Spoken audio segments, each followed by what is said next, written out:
मंगलम गौतमोगणी मंगलम कुंद कुंदार्यो जैन धर्मोस्तु मंगलम सर्वमंगलमांगल्यम सर्वकल्याणकारकं प्रधानं सर्वधर्माणां जैनं जयतु शासनं कारुण्यमुक्कारं जिणवरवसहस्रवड्डमानस्य दंसनमग्गं वोक्ष्यामि जहाकम्मं समासेन।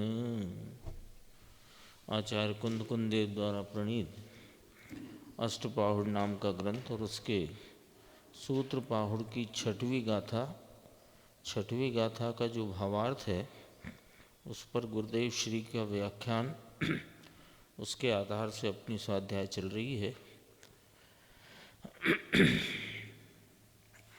यहाँ हिंदी में पेज नंबर 103 है।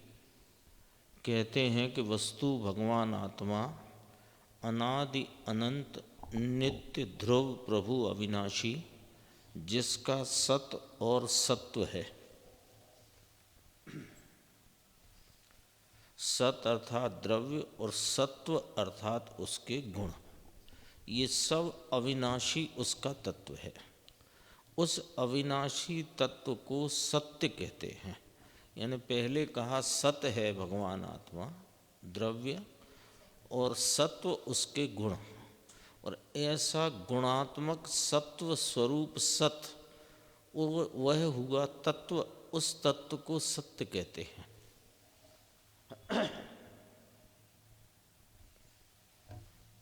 भूतार्थ कहा था ना कि एक त्रिकाली गायक भगवान जो संसार की अवस्था और मोक्ष की अवस्था भेद से भी भिन्न है, ऐसा जो त्रिकाली भगवान वह वास्तव में भूतार्थ वस्तु है।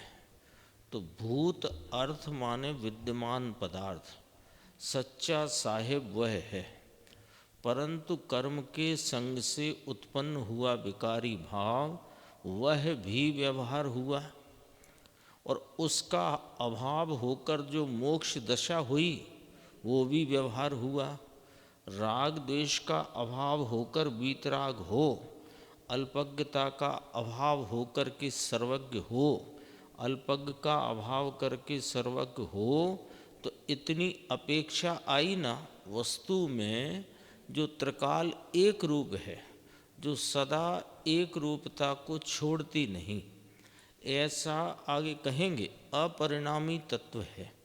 तो ऐसे तत्व में जो ये विकारी है और विकार का अभाव हुआ, अब पवित्र है, पूर्ण है, पहले अल्प था अब सर्वज्ञ है, पहले अपूर्ण था अब पूर्ण है, ये अपेक्षा आई ना, ये भेद पड़ा ना, तो इतनी अपेक्षा आई, व्यवहार भेद पड़ गया, और भेद वह व्यवहार है। ये किसकी बात चलती है कि जो अन्य द्रव्यों से भिन्न एक शुद्ध द्रव्य जीव द्रव्य, शुद्ध जीव द्रव्य जो अपने अनंत गुणात्मक स्वरूप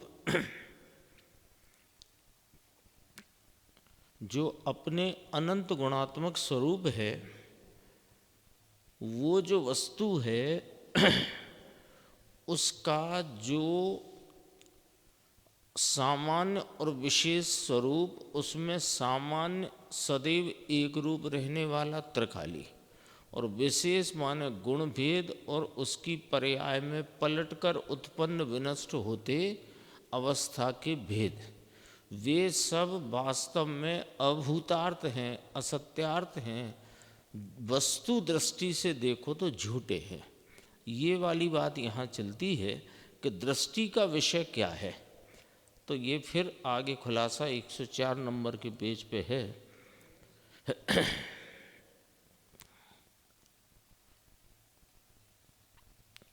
कि मोक्ष और संसार दो दशाएं हैं, एक विकारी वेश है, एक निर्विकारी वेश है। वेश का धरने वाला उस वेश में पूरा नहीं आता। वेश पलटा करता है तो वह पूरा उसमें आ जाएगा क्या? आ जाएगा तो वह वेश के साथ स्वयं पलट जाएगा। पर्याय विकार की उत्पन्न हुई, विनष्ट हो गई। निर्विकारी पर्याय उत्पन्न हुई, विनष्ट हो गई। तो वो पर्याय में यदि त्रिकाली ज्ञायक भगवान अनादि अनंत तत्व यदि उसमें आ जाएगा तो उसका भी नाश हो जाएगा। तो कहा घड़ी में नट का वेश और घड़ी में स्त्री का वेश, घड़ी में राजा का वेश, रानी का वेश, समझ में आया? और व्यक्ति वह का वही है ना, व्यक्ति वही, समझो मांगी लाल का मांगी लाल है ना। कभी नट, कभी स्त्री, कभी राजा, कभी रानी, अलग अलग वेशों में दिखाई देता है, लेकिन है तो वह वही का वही। तो इस पूरे वेशों के भेद में वो जो वेश है वो मांगी लाल नहीं है। क्यों? कि वेश तो बदल जाता है और वो व्यक्ति नहीं बदलता है। ऐसे ये अनादि अनंत एक रूप रहने वाला ज्ञाता दृष्टा स्वरूप जो अपना निज तत्व है वो नहीं बदलता, वेश बदलता है, पर्याय का वेश बदलता है। कभी विकारी पर्याय का वेश, कभी अल्प निर्मल अल्प विकारी का वेश, कभी पूर्ण निर्मल पूर्ण निर्विकारी पर्याय का वेश। तो वेश बदलता है, वो नहीं बदलता। तो जो बदल ही जाता है उसका आश्रय लेने से क्या लाभ होगा? यानी उसका आश्रय लिया भी नहीं जा सकता, नज़र उस पर टिक ही नहीं सकती। तो देखो, इसी प्रकार चैतन्य ब्रह्म आत्मा आनंद का धाम भगवान वह संसार के वेश में भी, यानी राग देश मोह की पर्याय के वेश में भी पूरा नहीं आता, तथा मोक्ष की दशा रूप वेश में वह पूरा संपूर्ण नहीं आता। भगवान जी भाई, ये ऐसी बातें हैं, पर्याय है ना, तो इस त्रिकाली की अपेक्षा से उसे असत्यार्थ कहा, तो उसकी अपेक्षा से सत्य है। किसकी अपेक्षा? पर्याय, पर्याय की अपेक्षा से सत्य है। विकार की अवस्था उस समय की अवस्था की अपेक्षा सत्य है। निर्विकारी मोक्ष की अवस्था उस अवस्था की अपेक्षा सत्य है। लेकिन दृष्टि वस्तु की जो की जाए अथवा वस्तु की अपेक्षा से वह जो है वह असत्य हुआ, अभूतार्थ हुआ, असत्यार्थ हुआ, झूठा हुआ। देखो, परंतु वह जो त्रिकाल है उसकी अपेक्षा से पर्याय नहीं है।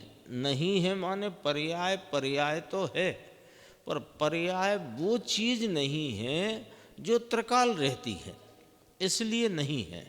तो नहीं कहो या असत्यार्थ कहो, गुरुदेव कहते हैं समझना पड़ेगा भाई साहब, है ना भाई, ये बात समझनी पड़ेगी। भगवान के कहे हुए मार्ग की पद्धति है, उसके ज्ञान श्रद्धा सच्चा न करे और अकेला रुक जाए कि ये व्रत किए, तप किए, भक्ति की और पूजा की, पैसे खर्च किए और मंदिर बनाए, तो धूल में भी वहाँ धर्म नहीं है। धूल में भी माने किंचित मात्र भी वहाँ धर्म हो गया हो कि हो जाता हो, ऐसा नहीं है। सुनो ना, वह तो सब विकल्प है और वह विकल्प की अवस्था उसमें है, परंतु वह सब व्यवहार है। व्यवहार कहकर क्या कहना कि देखो है तो सही, और जीव का ही कहा जाता है। विकार परिणाम जीव का कहा, मोक्ष अवस्था जीव की कही, मोक्ष अवस्था का परिणमन जीव की अवस्था रूप से जीव के सत्ता में हुआ है, लेकिन वह त्रिकाली भाव नहीं जो सदैव रहे। इस अपेक्षा से वो व्यवहार है और व्यवहार है वह आश्रय करने योग्य नहीं है तथा विकल्प टलकर निर्विकल्प पूर्ण आनंद दशा सिद्ध की हो तो वह क्या है कि वह तो पर्याय है, और नीचे तो वह है नहीं, है ना। अभी वो है नहीं तो उसका आश्रय कर नहीं सकते, और होए भी तो उसका आश्रय करने का कोई लाभ इसलिए नहीं है कि वो भेद रूप भाव है, व्यवहार का भाव है। इसलिए जब त्रिकाली को सत्यार्थ कहा तब अवस्था को इसकी अपेक्षा से असत्यार्थ कहा, उसकी अपेक्षा से, परंतु त्रिकाली की अपेक्षा से उसे नाम अवस्था को असत्यार्थ कहा गया है।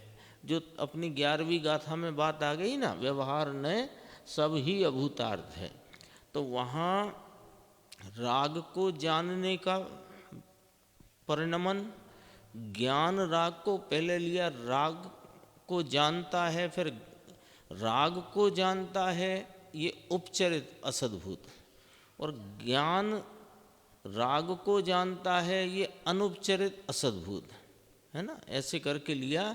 और ज्ञान वह आत्मा, ये अनुपचरित सद्भूत व्यवहार। तो ये सर्व भेद रूपता के भाव वे व्यवहार में जाते हैं, इसलिए उन्हें असत्यार्थ कहा गया है। ये प्रवचन पूर्ण होता है, और अगला प्रवचन है 27 नंबर का, इसमें अपन देखते हैं। देखो दूसरे पैराग्राफ से, आत्मा वस्तु है ना, तो परमेश्वर हुए, अरिहंत हुए, महावीर भगवान पहले अरिहंत हुए तीर्थंकर, और फिर सिद्ध हुए, तो वो पर्याय हुई। सर्वज्ञ हुए, वह सर्वज्ञ अर्थात 3 काल का ज्ञान हुआ। देखो 3 काल का ज्ञान हुआ, तो महावीर भगवान जब मुनि अवस्था में थे तब 3 काल का ज्ञान नहीं था, और जब सर्वज्ञ हुए तो 3 काल का ज्ञान हुआ, तो वो तो नया हुआ ना। और जो संसार की विकारी दशा थी उसका नाश हुआ, परंतु वह तो क्षणिक अवस्था थी, उसका नाश हुआ और क्षणिक अवस्था नई प्रकट हुई। तो केवल ज्ञान भी एक समय की अवस्था वाला तत्व है। इन दो रहित अकेली चीज, दो कौन कि एक गुण भेद रूप भेद और एक पर्याय अवस्था के भेद, इनसे रहित अकेला जो एक अखंड ध्रुव स्वरूप भाव है, उसे अध्यात्म शास्त्र सत्यार्थ कहकर पर्याय को असत्यार्थ अर्थात व्यवहार का विषय वह असत्यार्थ है, त्रिकाली में नहीं है, आश्रय करने योग्य नहीं है, इसलिए उसे झूठा कहा है।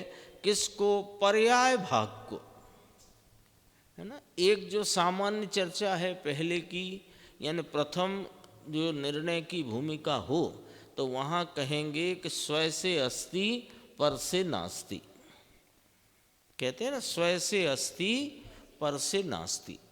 तो वो जो स्वय से अस्थि रूप पदार्थ है, उसमें आत्मा त्रिकाली आया, उसके अनंत गुणों के भेद आए और गुणों की व्यक्तता रूप पर्याय के भेद आए, ठीक है ना। ये एक अस्थि भाव में इतना आया, द्रव्य सामान्य गुण अनंत उनके भेद और उनकी प्रकटता व्यक्तता का भाव पर्याय, इतने आए। कितने आए? 3 आए, द्रव्य गुण और पर्याय।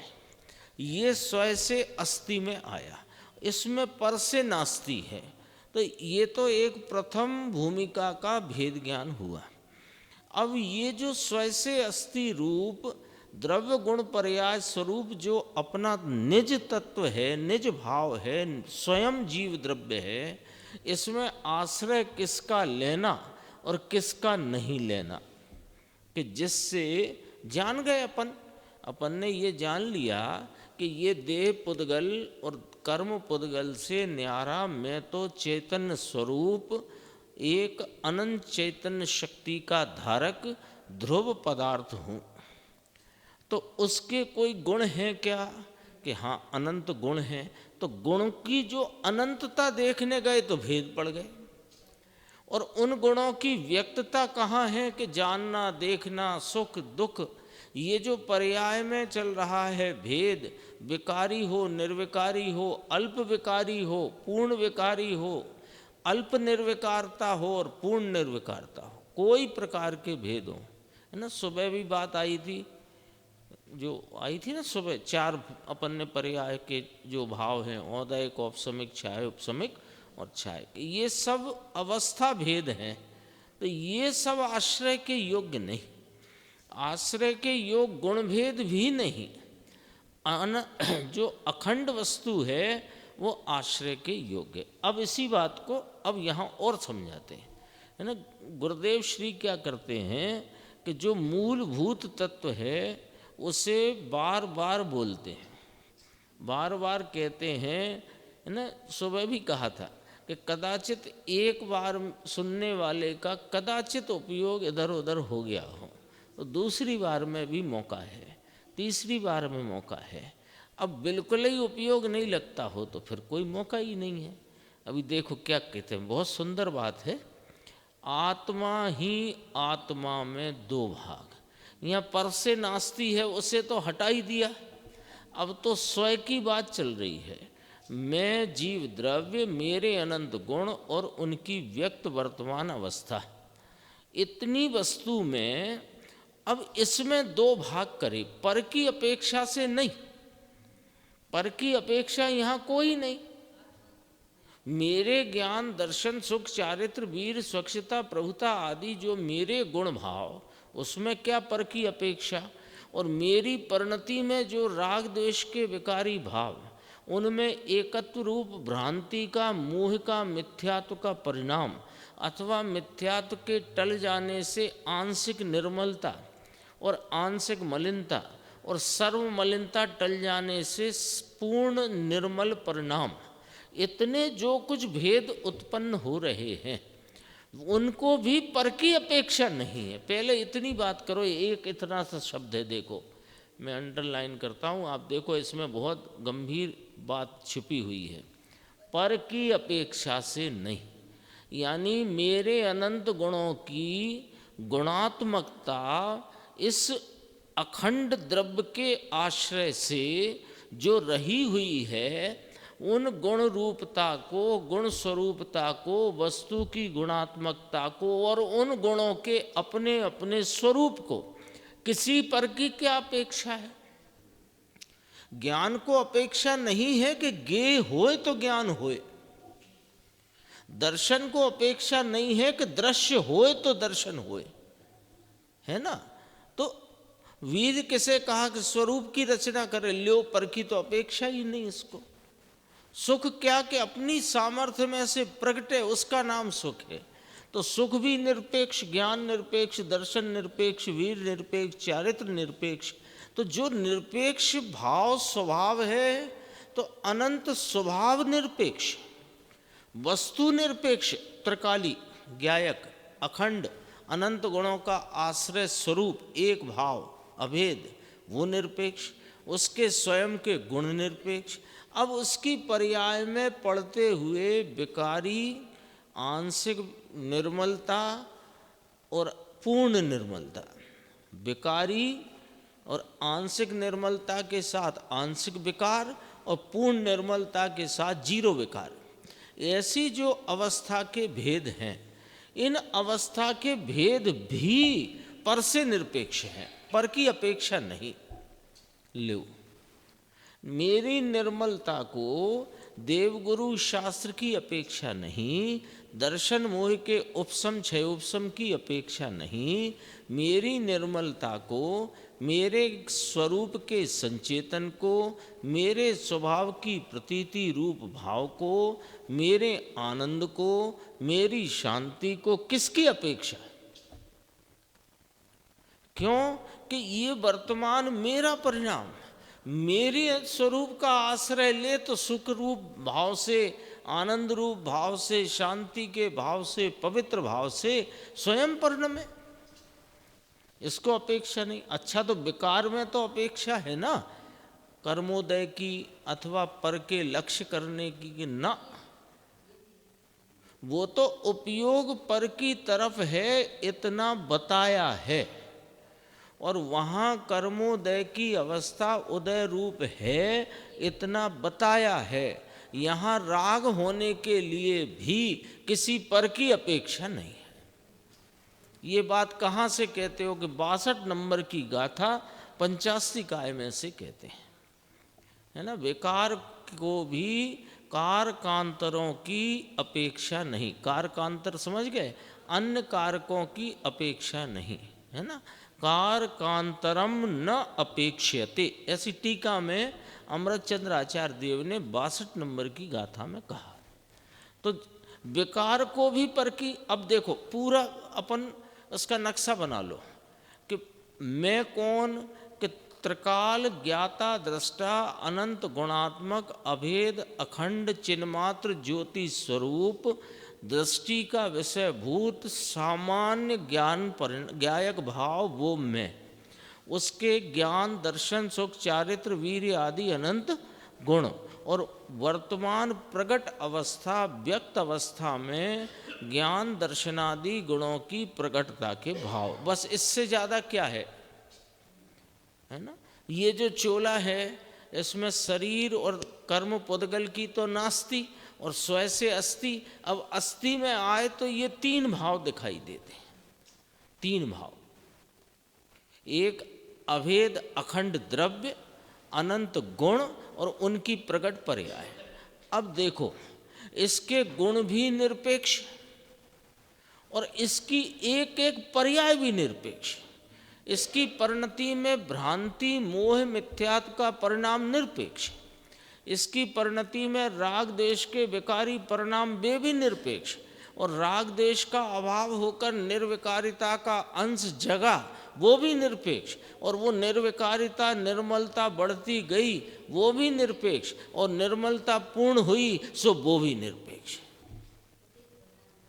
पर की अपेक्षा है ही नहीं। इस आत्मा के आत्मा में ही, यानी स्वयं से अस्थि स्वरूप अपनी आत्म वस्तु में ही 2 प्रकार के भाग, एक सामान्य एक विशेष। मोटे रूप में कहें द्रव्य पर्याय स्वरूप, तो गुण कहाँ गए कि भेद देखो तो पर्याय में गए और अभेद देखो तो द्रव्य में गए। समझ में आई ना बात। गुण को क्यों न लिया कि गुण ऐसे हैं कि उनकी अभेदता देखो तो द्रव्य दिखता है और उनके भेद देखो तो पर्याय दिखती है। तो द्रव्य पर्यायात्मक वस्तु में जो पर्याय में गुण भेद रूपता है और पर्याय की स्वयं की उत्पन्न विनष्ट होती अवस्था के भेद हैं, विकारी निर्विकारी, आंशिक विकारी, आंशिक निर्विकारी, पूर्ण निर्विकारी, जितने प्रकार के भेद हैं जिन्हें आगम में 4 प्रकार से कहा, औदयिक, औपसमिक, छायोपसमिक, छायिक, वे सब भेद वे भी पर निरपेक्ष हैं। लो ये बात को अच्छे से समझो, निर्णय की कोटि में लेके समझने वाली बात है कि विकार तो तब होता है ना जब कर्मोदय हो, कि वो तो निमित्त है। अच्छा चलो उसे छोड़ दिया। तो ये जब जीव पर का लक्ष्य करता है, स्त्री पुत्र देव गुरु शास्त्र, है ना, प्रशस्त अप्रशस्त निमित्तों का लक्ष्य करता है, तभी तो विकार उत्पन्न होता है। कि तब होता है लेकिन होता निरपेक्ष है। पंचाध्यायी में आता है और गुरुदेव श्री के व्याख्यानों में भी अनेक बार ये बात आती है कि औदयिक, औपसमिक, छायोपसमिक वो छायक भाव, ये जो पर्याय के 4 प्रकार आगम में कहे, ये सब परिणाम पर्याय के भाव, ये तो कौन सी पर्याय कैसी है ये बताने कहे। यदि उसे भी पर्याय मात्र देखा जाए तो वो पारिणामिक भाव है, और द्रव्य स्वभाव वो परम पारिणामिक भाव है। पारिणामिक क्यों कहा? राग आदि भाव को पारिणामिक कह रहे हो, सम्यक दर्शन ज्ञान चारित्र को पारिणामिक कह रहे हो, 12वें गुण स्थान को पारिणामिक कह रहे हो, केवल ज्ञान को पारिणामिक कह रहे हो, सिद्ध अवस्था को पारिणामिक कह रहे हो। ये कौन से न्याय से कह रहे हो कि वे सब परिणाम पर से निरपेक्ष हैं? इस न्याय से वे पारिणामिक है। निरपेक्ष होने से, और अनादि अनंत नहीं है। जो अनादि अनंत है और निरपेक्ष है, वो जो ज्ञायक परमात्मा अखंड अभेद भाव, वो परम पारिणामिक है ना। ये भी, अब ये इतनी बात कही, आत्मा ही आत्मा में दो भाग, दोनों भाग में पर की अपेक्षा नहीं। अब समझाते हैं, ये शरीर वाणी मन तो अजीब जड़ मिट्टी है, ये तो आत्मा में है नहीं, ये तो पर से नास्ति में चला गया। ठीक है, अब कहते हैं आत्मा में दो अंश हैं, एक त्रिकाली अंश और एक वर्तमान अवस्था, दशा, हालत, पर्याय, व्यक्तता, प्रकटता का अंश। ये सब एकार्थ शब्द हैं। कौन कौन से? वर्तमान अवस्था, दशा, हालत, पर्याय, परिणाम, है ना, व्यक्तता, प्रकटता, ये सब एकार्थ है। वर्तमान हालत, अब उसे समझाते हैं, सरल उदाहरण, बिल्कुल सरल। जैसे कि सोना है, सोना, वह त्रिकाली सोना, पीलापन, चिकनापन, ध्रुवता वाला तत्व पूरा, वह सोना है। अब उसमें कड़ा, कुंडल, अंगूठी आदि दशाएं हों, वह तो अवस्था है। अब अवस्था तो एक समय रहती है और वस्तु है वह तो त्रिकाल रहती है। बोलो कोई बाजूबंद हो किसी के पास 150 साल पुराना, अब वो अलमारी में ही रखा था, अब रखा था तो क्या रखा था कि सोना रखा है। क्या रखा है? सोना रखा है। कदाचित बोले भी कि बाजूबंद रखा है। अब वो निकाला कि चलो पहन लिया जाए, अब निकाला तो वो तो टूट टाट गया था कदाचित, तो वो बखर गया। तो बिखर गया, तो बिखर जाने से बताओ कि क्या उसमें सोने पने का कितना अभाव हो गया। सब बना हुआ बाजूबंद था और वो बिखर गया, कदाचित टूट गया। अब टूटा हुआ बाजूबंद में सोना कितना गायब हो गया। आप तो कह रहे बाजूबंद सोना है, कि हम पर्याय की तरफ से कह रहे थे बाजूबंद सोना है, लेकिन वास्तव में सोना तो सोना है। बाजूबंद बना हुआ यानी अटूटी अवस्था में रहे कि टूटी अवस्था में है, सोने का क्या बिगड़ा है? सोना तो पूरा का पूरा है। तो सोना वो क्या नक्की हुआ कि वो तो ध्रुव तत्व है, माल तो सोना है। अब यदि बाजूबंद टूट भी गया तो दूसरे उसके कंगन या जो चाहो सो मिल जाएगा, सोना है तो मिल जाएगा ना। यदि बाजूबंद के टूटने से सोना भी टूट गया या चला गया होता तो बाजूबंद नामक पर्याय का अभाव हो गया, तो उससे सोने का अभाव तो नहीं हुआ ना। तो सोना त्रिकाली ठहरा। ये गुरुदेव ने शब्द लिया, ध्रुवता वाला तत्व पूरा। क्योंकि दृष्टांत में जब सिद्धांत का शब्द लेते हैं ना, तब समझ में आती है। अब कहते हैं जो वो ध्रुवता वाला तत्व है वो तो सोना है।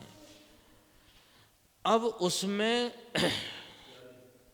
कड़ा, कुंडल, अंगूठी आदि दशाएं हों, वह तो अवस्था है, और अवस्था एक समय रहती है, और वस्तु है वह तो त्रिकाल रहती है। वह इतनी सी बात समझ में आने की जरूरत है।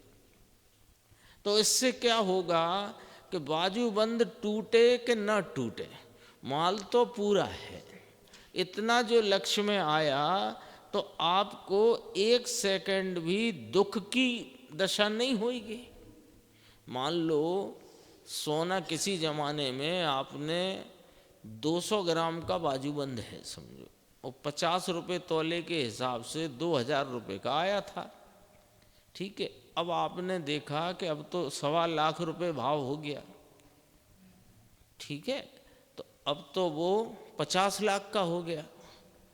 तो अब उसके 50 लाख में आपको क्या कमी दिख रही है? भाई अपन नापते हैं ना रुपए से, इसलिए बात करते हैं। उसमें क्या कमी दिख रही है? नहीं दिख रही ना। तो यहाँ विकार उत्पन्न यदि हो गया पर्याय में, तो द्रव्य में क्या कमी हो गई है? और निर्विकारता प्रकट हो गई है, तो द्रव्य में क्या अधिकता आ गई है? यदि संसार में रहा तो इसका क्या खुट गया था, और मुक्त हो गया तो कौन से इसके वो पर निकले आए हैं। ये तो वस्तु वस्तु की रूप रही है अनादि अनंत, ज्यों की त्यों। इसका बिगड़ा ही क्या है और सुधरे भी क्या। अरे बिगड़ा है पर्याय का और सुधरेगी पर्याय, और पर्याय सो में नहीं, ये कहना है यहां पर। क्योंकि वो अभूतार्थ है, असत्यार्थ है, वो द्रव्य की अपेक्षा से नहीं है। नहीं है माने होने पर भी पर्याय, पर्याय होने पर भी द्रव्य की अपेक्षा से झूठी है। यहां तो कहते हैं कि त्रिकाल वस्तु जो रहती है वही वास्तविक भाव है और वही सच्चा भाव है। लो, पर्याय भाव क्या है कि कुछ नहीं। अच्छा, अनादि से अभी सम्यक दर्शन नहीं हुआ था, अब हो गया, तो क्या हो गया? क्या हो गया कि जो हो गया वो पर्याय को हो गया। पर्याय दुखी थी, सो पर्याय में सुख का अंश प्रकट हो गया। वस्तु को क्या हुआ?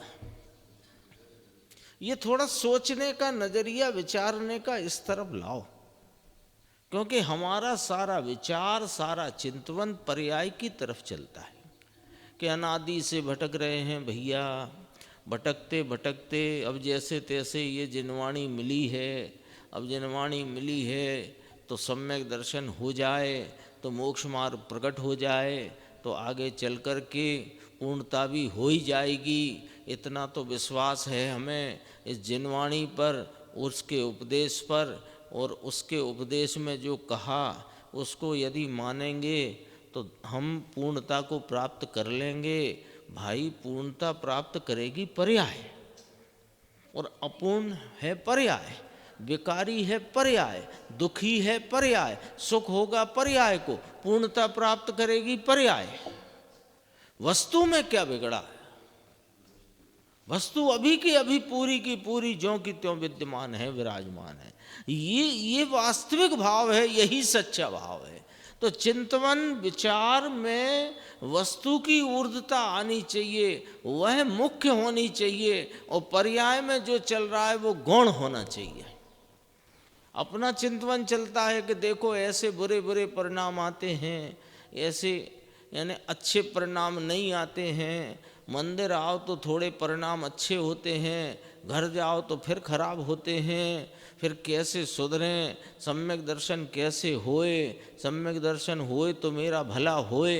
ये सब बात सुनने, समझने और समझाने की है।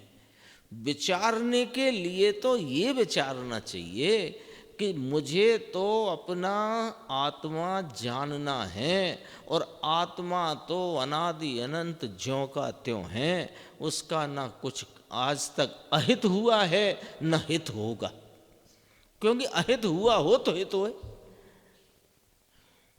ये तो यों का यों विराजमान है, इसका तो कुछ बिगड़ा ही नहीं है। ऐसी गजब की बातें हैं।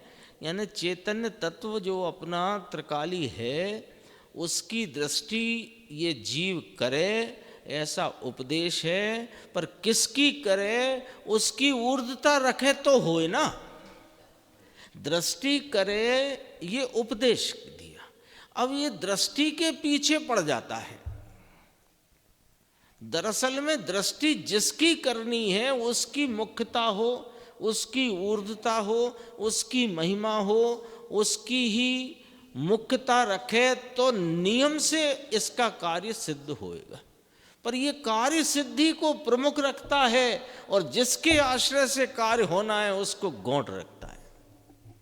कल भी कहा था कि आत्मा की चर्चा अच्छी लगती है, आत्मा अच्छी लगे तो फिर काम होने में विलंब नहीं होता है। चर्चा तो आत्मा की अच्छी लगती है, पर चर्चा अच्छी लगने से आत्मा नहीं मिलता। आत्मा की चर्चा में आत्मा अच्छा लगेगा तो आत्मा नियम से मिलेगा, यानी कोई रोक नहीं सकता है। देखो, ऐसी दृष्टि कराने को ऐसा कहा है क्योंकि त्रिकाली ज्ञायक भगवान शुद्ध चिदानंद मूर्ति है। ऐसी दृष्टि में त्रिकाली ज्ञायक भगवान चिदानंद मूर्ति है, अनादि अनंत अखंड सामान्य एक रूप ध्रुव सदृश सदृश स्वरूप है। ऐसी दृष्टि में वो वर्तमान पर्याय संसार की हो या कि मोक्ष की हो, दोनों ही इसमें नहीं है। ये तो गुरुदेव के का जो अंदर में उछलता है ना, वही विषय यहाँ पर आया है। तो वो गुरुदेव उससे निकल नहीं रहे बाहर, समझो एक तरह से।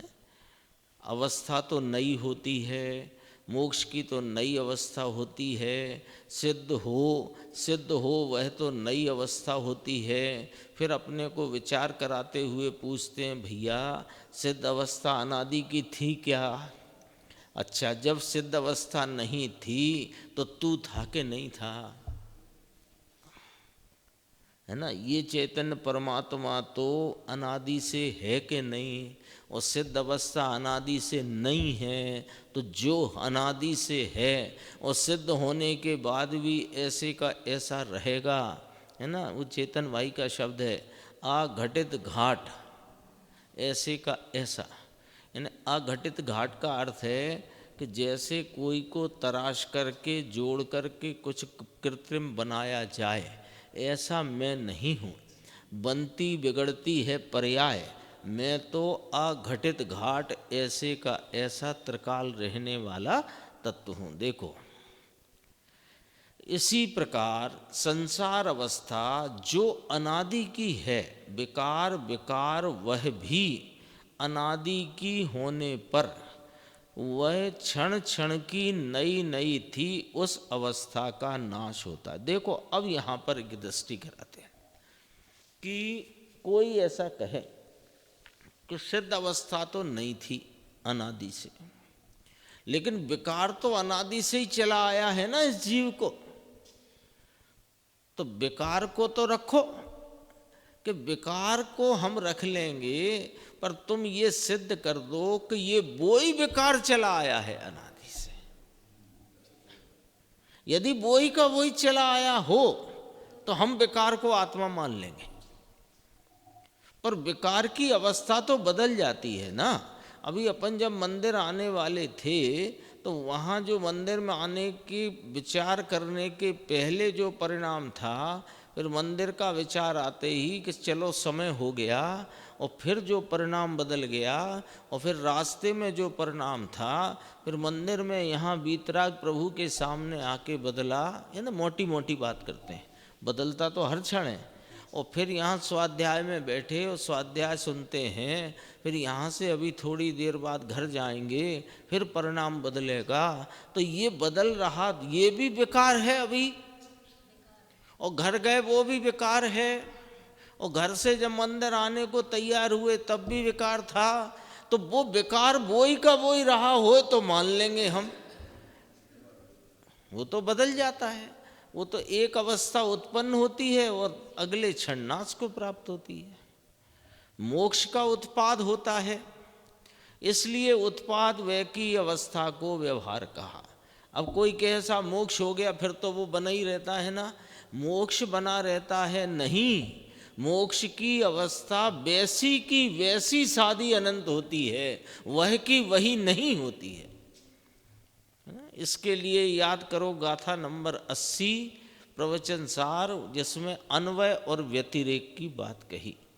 अन्वय माने वही का वही और व्यतिरेक माने वह नहीं। तो सिद्ध की अवस्था भी जो 4:20 और 1 सेकंड पे है, वो मोटी बात कहेंगे 4:20 और 2 सेकंड पे वो वाली नहीं है।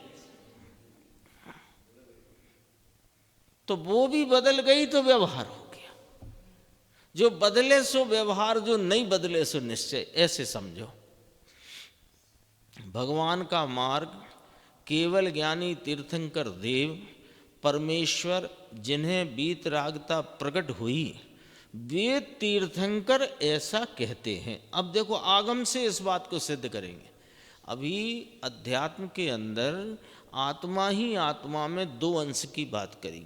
एक त्रिकाली अनादि अनंत ऐसे का ऐसा रहने वाला सामान्य सदृश एक रूप भाव, और एक पलट जाता हुआ पर्याय भाव, और पर्याय भाव में दिखाई देते हुए गुण भेद सब आ गए ना।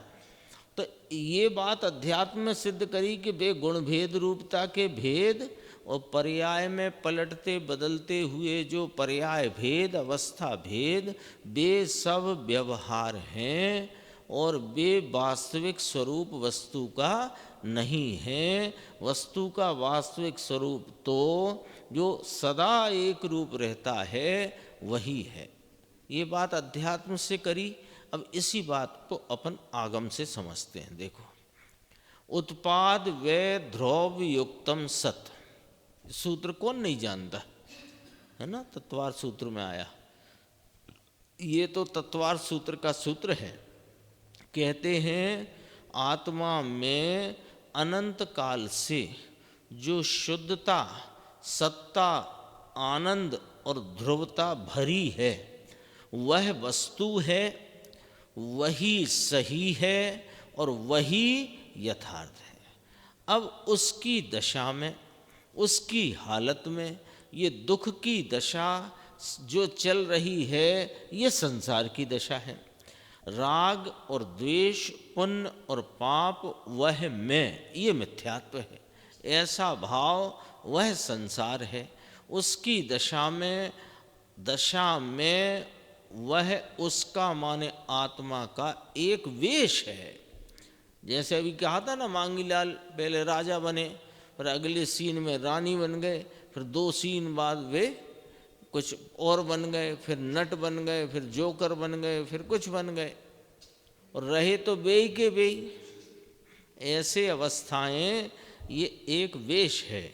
उस संसार का नाश होता है और आत्मा के अवलंबन से मोक्ष की निर्मल दशा प्रकट होती है। माने नहीं थी वो हुई और थी वो चली गई। लो बस यही हुआ ना, और क्या हुआ।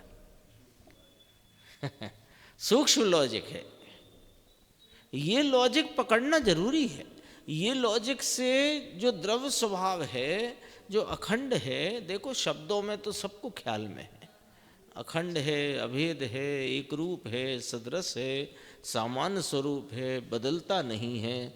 लेकिन उसको जरा अंतरंग में विचार करके उसकी मुख्यता लानी चाहिए। पर्याय के पीछे विचार करने से कोई लाभ नहीं होता है, क्योंकि पर्याय की अवस्था की दशा का विचार चलता तो है, तो चलेगा भी कि भाई दुखी हैं, अनादिकाल से संसार में भटक रहे हैं, ये भटकन कैसे मिटे, कैसे पूर्णता की प्राप्ति हो, कैसे आनंद की प्राप्ति हो, विचार चलेगा, उसे रोक नहीं सकते हो आप। लेकिन वो विचार से विकल्प ही उत्पन्न होंगे। लेकिन जब आचार्य भगवान ज्ञानी धर्मात्मा फरमाते हैं कि भाई ये जो अवस्था में भेद उठते हैं ये तेरा स्वरूप सच्चा नहीं है, तेरा सच्चा स्वरूप वास्तविक स्वरूप तो वो है जो एक रूप रहता है अनादि से अनंत काल तक, जिसमें कोई परिवर्तन बदलाव होता नहीं, जो कायम ध्रुव टकता हुआ भाव है, वो मैं हूँ। अब ये जो इधर विचार लेकर के आओगे तो यद्यपि कि विचार श्रेणी में यहाँ भी विकल्प उत्पन्न होंगे, लेकिन इस चैतन्य भगवान की ऊर्ध्वता में, इसकी महिमा महात्म और रुचि में, इसकी रुचि की प्रगाढ़ता में वो उपयोग पलट करके अपना काम कर लेगा और आप अपरिणामी रूप से अपने में विराजमान रहोगे। काम करना है का चक्कर छोड़ दो, ऐसा कहना चाहते हैं। देखो, नहीं थी वो हो गई और थी वो चली गई। ल्यो पर्याय का तो यही नाटक है अनादि से, और अनंत काल तक यही नाटक रहने वाला है। सिद्धत्व भी प्रकट होगा तो जो सिद्धत्व अभी प्रकट है अगले समय वो भी चला जाएगा और नया प्रकट होगा। लो, तो उसका तो यही खेल ही ऐसा है।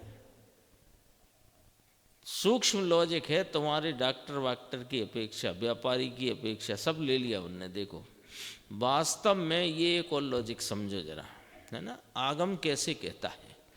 आगम पर को व्यवहार कहता है, स्वयं को निश्चय कहता है ना। वास्तव में व्यवहार तो पर को कहा जाता है, स्वयं को व्यवहार नहीं कहा जाता है। स्वयं वह निश्चय और पर वह व्यवहार। स्वाश्रित सु निश्चय, पराश्रित सु व्यवहार। मोक्ष मार्ग प्रकाशक में आता है स्वाश्रित सु निश्चय, पराश्रित सु व्यवहार, एक ही बात हुई। स्वयं सु निश्चय, पर सु व्यवहार। यहाँ यानी अध्यात्म शास्त्रों में प्रयोजन सिद्ध करने के लिए त्रिकाली ज्ञायक भाव ही, अब यहाँ ही लगा दिया। तो गुण मेरे नहीं कि गुण तेरे हैं पर तू नहीं। लो, ज्ञान दर्शन सुख चारित्र आदि भाव वे मेरे नहीं कि तेरे हैं पर तू नहीं।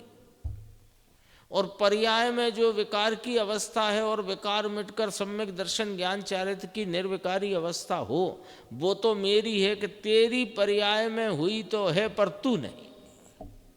ये पॉइंट पकड़ना है। प्रयोजन तो देखो, यदि 6 द्रव्य कैसे हैं, 5 अस्थि गाय कैसे हैं, 7 तत्व का क्या स्वरूप है, 9 पदार्थ जनवाणी में किस प्रकार कहे, सब जान लिया। स्वयं कौन, पर कौन, बराबर जान लिया। स्वयं में भी द्रव्य गुण पर्याय का जो सामान्य विशेष भाव है वो भी जान लिया। अब जान करके PhD करना है कि आश्रय लेकर हित करना है? बोलो भाई। जान गए, ये भी जाना, जाना। शास्त्रों का इतना अभ्यास कि सब जान लिया। 11 अंग 9 पूर्व तक जान लिया। जाना था कि नहीं जाना था? तो 11 अंग 9 पूर्व तक भी जान लिया, लेकिन ये न जान पाया, यानी 11 अंग 9 पूर्व में जो आया वो पूरे में एक ही रहस्य पूरे द्वादशांग में रहा हुआ है कि तू अपने चैतन्य त्रिकाली अभेद अखंड तत्व का आश्रय कर, पर्याय का और गुण भेद का आश्रय छोड़। ये रहस्य नहीं समझ में आया? ये तो विषय चल रहा है ना। तो मुझे एक लालचंद भाई की पुस्तक है, लेख ही है, काफ़ी बड़ा लेख है। अपन ने जैसे एक लेख उनका पिछले साल पढ़ा था, मंगल ज्ञान दर्पण। एक और आया है द्रव्य स्वभाव पर्याय स्वभाव। ये का ये विषय है वो, है ना। तो मेरे तो मन में ऐसा आ रहा था कि 6ठी गाथा पूरी करके उस लेख को पढ़ें तो ये अपना भाव मजबूत होएगा। फिर आ जाएंगे यहीं के यहीं लौट के, है ना। वो बहुत ही सुंदर लेख है। वास्तव में व्यवहार तो पर को कहा जाता है, स्वयं को व्यवहार नहीं कहा जाता। स्वयं वह निश्चय और पर वह व्यवहार है। यहाँ प्रयोजन सिद्ध करने के लिए त्रिकाली ज्ञायक भाव ही वह सत्य है। उनके लेख का नाम है द्रव्य स्वभाव पर्याय स्वभाव। यही विषय चल रहा अपना, है ना। उसका आश्रय करे, किसका? त्रिकाली ज्ञायक भाव ही आया, वही सत्य है। तो वो पर्याय गुण भेद के भी असत हैं। ल्यू, असत माने नास्ती होती है। ये जो चोला है ना, यहाँ चैतन्य परमात्मा सत अपने गुण पर्याय स्वरूपता से, और द्रव्य कर्म और ये 9 कर्म ये असत। तो इससे नास्ती और स्वयं से अस्ति। यहाँ कहते हैं कि वो जो त्रिकाली अभेद ज्ञायक भाव है वही सत्य है। तो वही सत्य का अर्थ क्या निकला कि द्रव्य भाव वो गुण भेद और पर्याय भेद असत है। ये अर्थ निकल आया। तो फिर सत्य का आश्रय करे तो उसे सच्ची दृष्टि हुई और सच्ची मोक्ष दशा प्रकट होती है। इस कारण से प्रयोजन के वश, प्रयोजन के लिए त्रिकाली द्रव्य को सच्चा है ऐसा कहा, और पर्याय है ये वह झूठी है ये कहा। लो चलो, है तो अपनी, तेरी किस अपेक्षा कि तेरी इस जो अब है ना अपृथक प्रदेशत्व स्वरूप एक वस्तु सत्ता है, ये एक ही विस्तार है ना आत्मा का, उसी विस्तार में अनंत गुण हैं और उसी विस्तार में वो पर्याय हुई है, इसलिए वो तेरी तो है पर तुम नहीं हो। गुण भेद भी, ये दर्शन ज्ञान सुख चारित्र वीर, ये गुण भेद भी तुम्हारे ही हैं पर तुम नहीं हो। वह त्रिकाल में नहीं, कौन नहीं? पर्याय नहीं। तो पर्याय में दो बातें एक साथ लेना कि पलटते हुए भाव और पलटते भाव में गुण भेद के भाव, ठीक है, वो त्रिकाल में नहीं और उसका आश्रय करने योग्य नहीं है। अब फिर आ जाओ हे उपादेय पे। सूत्र में सब पदार्थों का स्वरूप जानकर, 9 पदार्थ का स्वरूप कहा जिनागम में, उसको जानकर करना क्या कि हे अहे, हे या हे हम आया था ना शब्द, हे और उपादेय तत्व का निर्णय करना। तो हे कौन रहा कि पर्याय हे रही, और गुण भेद के भेद रूप भाव बे हे रहे। हे रहे का मतलब अब हम अपने गुण का त्याग कैसे कर दें? हे तो त्याग करने को कहा ना, और उपादेय ग्रहण करने को कहा। अब हम अपने गुण का त्याग कैसे कर दें? पर्याय को नोच के फेंक दें? क्या करें? आप क्या कहना चाहते हो? कि हम ये कहना चाहते हैं कि तुम कुछ ग्रहण कर सकते नहीं, कुछ त्याग कर सकते नहीं, बस तुम जो आलम्बन लेते हो पर्याय भेदों का, उसका त्याग करो, आलम्बन का। और जिसका ये तुमने आलम्बन अनादि से लिया नहीं, ऐसे अपने उपादेय तत्व का ग्रहण करो, माने उसका आलम्बन ग्रहण करो, ये कहा गया, ये लिखा है इसमें। उसका आश्रय करने योग्य नहीं, ऐसा सब समझना पड़ता होगा, ये लो अपने से ही कह दिया। इतना सब समझना पड़ता होगा, कोई अपने से कहे इतनी इतनी बातें, सीधी सीधी बात क्यों नहीं करते, है ना? गुरुदेव ने कल कहा था ना, जरा इसको बोलो कंदमूल नहीं खाना, रात्रि में नहीं खाना, रात्रि को पानी नहीं पीना, ऐसा करना ऐसा करना, ये झट समझ में आता है। और ये जो बात चल रही है किससे नास्ती, पहले अपने द्रवगुण पर्याय में आए, फिर अपने द्रवगुण पर्याय में किसका आश्रय लेना, किसका छोड़ना, इतना सब समझना पड़ता होगा क्या? कहो समझ में आया? इसमें यहाँ तक अपनी चर्चा आई। अभी तो बहुत गुरुदेव ने इसमें बहुत विस्तार से चर्चा की है, अपन आगे की स्वाध्याय में लेंगे।